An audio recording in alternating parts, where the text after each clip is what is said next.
table and send some love to the Ohio State University basketball team. Yes, I know they lost to Kansas in the Final Four by a basket, and that sucks. Yes, they got bounced early last year from the tournament, and that sucked. But this is college basketball, and they are not the best team in the country. In fact, I don't think they deserve to even be in the Final Four, but they got there. I think that's pretty cool. Had a good time this season. Frustrating at times, yes, but had a good time watching him. They played their asses off. They fought, they grinded their way to each win. I like to see that. They've got a young, exciting team leader. I think the best player on their team, Aaron Kraft. He did not quit, and they almost pulled it out. Now, Jared Sullinger, that's right. I don't think he's the best player on the team. He is the best athlete on just about any court he steps onto, but he's probably a better than average basketball player. No big deal. We thought he had more mentally going on. Thought he had a little more fight. He doesn't. It's cool. It's still fun to watch him play. He's going to be fun in the NBA as well. Aaron Kraft is one of the most determined and effective players I've seen in Scarlet and Gray in a long time, and we got him for probably a couple more years. That makes me happy. That is awesome. This team played their way to a Final Four, and that is about all they could have hoped for, and they did that. Cool. Got it. I'm fine with that. It's time to move on. This tournament was extremely fun. But we have a ton of talent coming in. We've got Shannon Scott, Amir Williams, and a few other guys that I think are going to be even a more exciting team than we've got right now. And I am pumped. I'm ready for tip-off next year, and I am proud to be in the OHIO. I'm out. So let's look at their starting rotation, and of course this is subject to change, but this is what the official rotation is according to the Cleveland Plain Dealer at this point. Masterson, number one. Now we all wanted to see UBALDO out of the number one slot. He is. Now he's down one slot, so he's still number two, but he's at least not the man. Masterson, we said it throughout last season, has proven himself as a solid starter. Absolutely. 12 and 7. He just needs the run support. Yeah, and he's done a really good job. UBALDO had a lot of good games. Now we get down on him a lot of times for what he didn't do and what he was before and how we want him to be that. But you got to think about a lot of the solid starts he had. Again, no run support. Remember those late games? I mean, he had 8 innings of solid baseball multiple times. That is the guy that we could see this year. Dale, you mentioned it, starting off with the team, not coming mid-season, but starting off with this team, into their system, with their coaching. We produce good pitching. We've done it before. We've done it a lot. A lot of the big-name pitchers, Cliff Lee, CC Sabathia, they came from us, So we've got the ability to do it. Jake Westbrook, he's a good pitcher. Yeah, and that means that if they saw mechanical problems with this guy, which is what they said, they've had now the time to work those mechanical problems out. We could see a lights-out pitcher, a number one by the end of the season. Derek Lowe, who you mentioned, picked up, and then we've got Tomlin and Gomez. I wonder how they're going to run, because, where's Carmona in that mix? They definitely signed him to an extension, paying him for... Yeah, I know you don't like to say his name. I was kind of happy to not hear it in there, but I'm also wondering why it's not when they paid him all that money. So, well, he's on a restricted contract right now, which means until the whole ordeal of his name changing and all that gets done and over with. They didn't work that out. He hasn't been re-signed or anything. So he's still under what was that, Dominican Republic? Yeah, he's still down there talking to their court systems and all that. Oh, so he was deported. No, he's still there. He's still there. He's not deported. He was still there, trying to get everything situated out. But he's still in a restricted contract, which means when everything's said and done, we can sign him to probably be a 1-year contract. A much more valuable deal than he's set to make for the most part. If that happens, you'll see probably Gomez go down. Tomlin's, I think, proven himself to be on the starting rotation for Cleveland. I always liked Matheson at number one. I love the bullpen mafia, man. They did such a good job last year, and I love the role that Vinny Pisano has taken on this spring training, especially with Chris Perez being out with I think an left oblique. Yep. Pisano took on the closing duties, and he's been lights out throughout spring training. He's doing his role, but putting him back in that reliever spot, and hell, Perez, gets pulls that oblique again. You always have that one closer, which I think is actually pretty cool. That's how it goes. You're a solid setup man, get your opportunity, and then you step in there and finish games, and next thing you know, you're a major league starter. So I think he definitely has what it takes. Hey, what's up, all you GDB fans? Welcome to this week's edition of the Weekly Update. DST here, ready to break down a couple stories that don't quite make it to the table, but are still worth some honorable mention. Going to start things off this week with some soccer action. European Soccer League, okay? 23-year-old defender Fabrice Muamba, he plays for Bolton. He actually collapsed on the field from cardiac arrest and during Saturday's FA Cup quarterfinals against Tottenham. And he was actually pronounced dead for 78 minutes.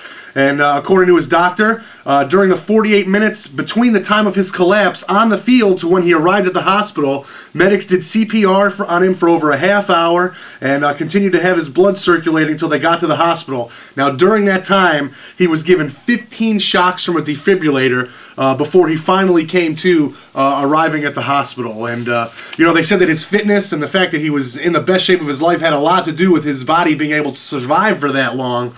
But doctors did say it was unclear what caused the cardiac arrest, most likely exhaustion, but not sure if he'll be able to finish out his soccer career. So an interesting story. You hear athletes giving 100%, 110%. What do you do when you got your heart all in it and you collapse right there on the field? So talking about having a lot of heart, I got a great story from Malibu. 12-year-old promising skateboarder Tom Shar became the first person ever to nail a 1080. And he did it on a 27-foot quarter pipe wall, making 3 full rotations and landing with his board still underfoot. He became the first kid ever to nail that trick. He did it on his 5th try. He got visits from Tony Hawk and all kinds of other predominant skateboarders and just coming and giving the kid his due props. Got a great video. Hopefully we can show that to you right now. But he said he was pretty stoked. He did it with his father and his brother around, so, keeping it family strong and looking to see this kid maybe in the future tearing up the X Games or something like that. So a pretty good story right there. Maybe some big bucks in that kid's future. Well, talking about big bucks, MLB ready to kick off the season. Saw a great article on Yahoo I wanted to share with you guys about the top 5 baseball players in the 2012 MLB season. Some of these names you might know. Some of these names might actually blow your mind a little bit. So let's go to the top of the list. Everyone knows A-Rod. He's set to make $32 million this year. Now, he signed 2 of the biggest contracts in baseball history, a $252 million contract with the Rangers, and then a $275 million deal with the Yankees in 2007.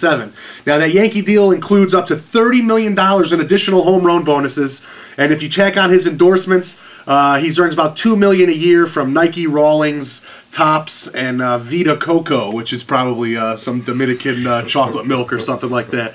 Second, Joe Mauer, catcher for the Minnesota Twins, earning $27 million this year, and he parlayed that 2009 American League MVP award into an 8-year, $184 million contract extension before the 2010 season, which he ended up missing more than 90% of. So look to see if Joe Mauer can come back and earn that money. Number 3 spot, back to the Yankees. They got the biggest payroll in the league. Derek Jeter, he's set to earn $25 million this year, and he actually even took a pay cut with a 2011 salary of $15 million versus the $21 million he was supposed to make in 2010. So add on a lot of endorsement deals for A-Rod, got him in the $25 million category. Number 4 spot, Ichiro Suzuki, outfielder out in Seattle. He's set to earn $24.5 million. He gets a lot of his money from endorsements as well, since he's like the king of the Asian market overseas. So Ichiro at number 4. Number 5, this one might actually surprise you. Pitcher from the New York Mets, Johan Santana, who's set to earn $24.4 million this year. He's a 2-time Cy Young Award winner. He missed the entire 2011 season with shoulder surgery, even though he still collected his full $22 million salary. So the Mets owe him another $55 million over the final 2 years of his 6-year, $137 million deal. And now you know why the Mets are broke. So look for Johan Santana to come out healthy, maybe earn some of that money.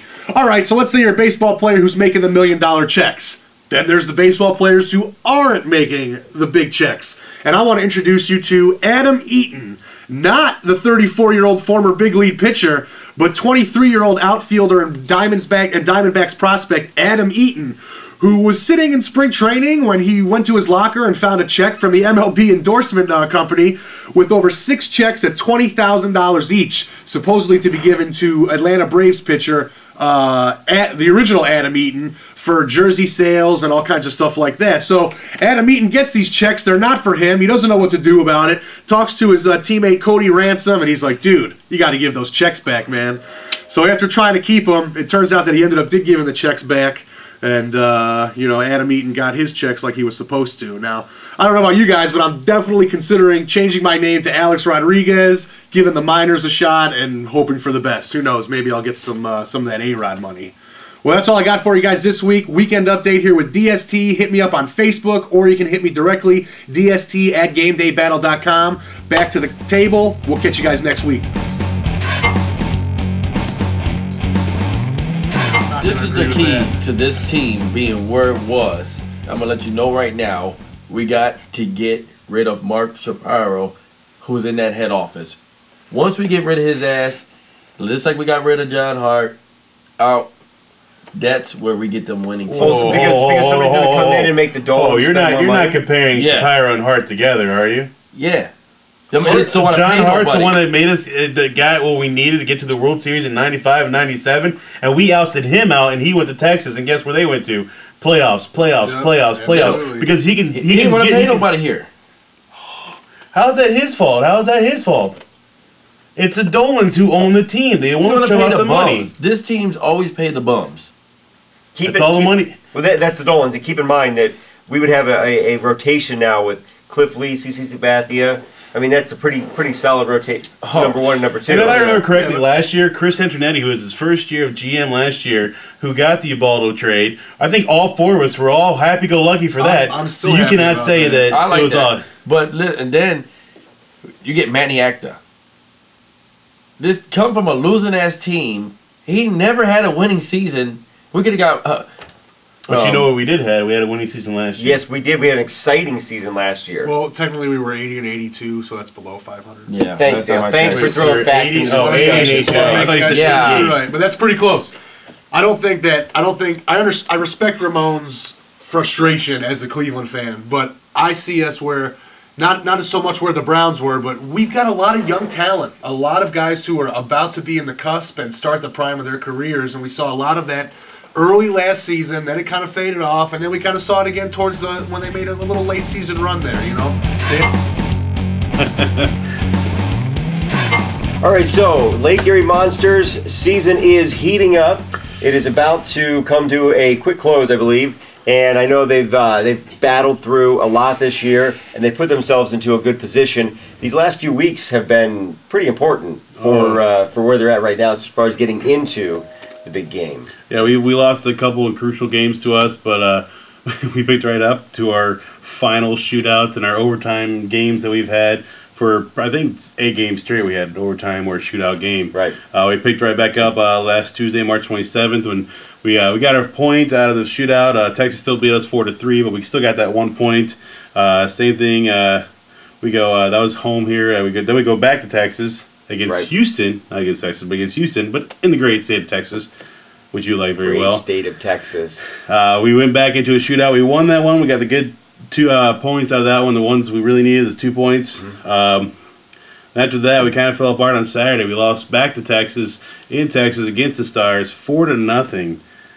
And that just was kind of like that rocky road ending. I can't believe that. Sunday, we bounced back against Texas and beat them 8-4. I mean, what more can you ask for than a baseball score in a hockey game, huh? And a team fighting their way through. They came back. They represented the 2-1-6. Yeah.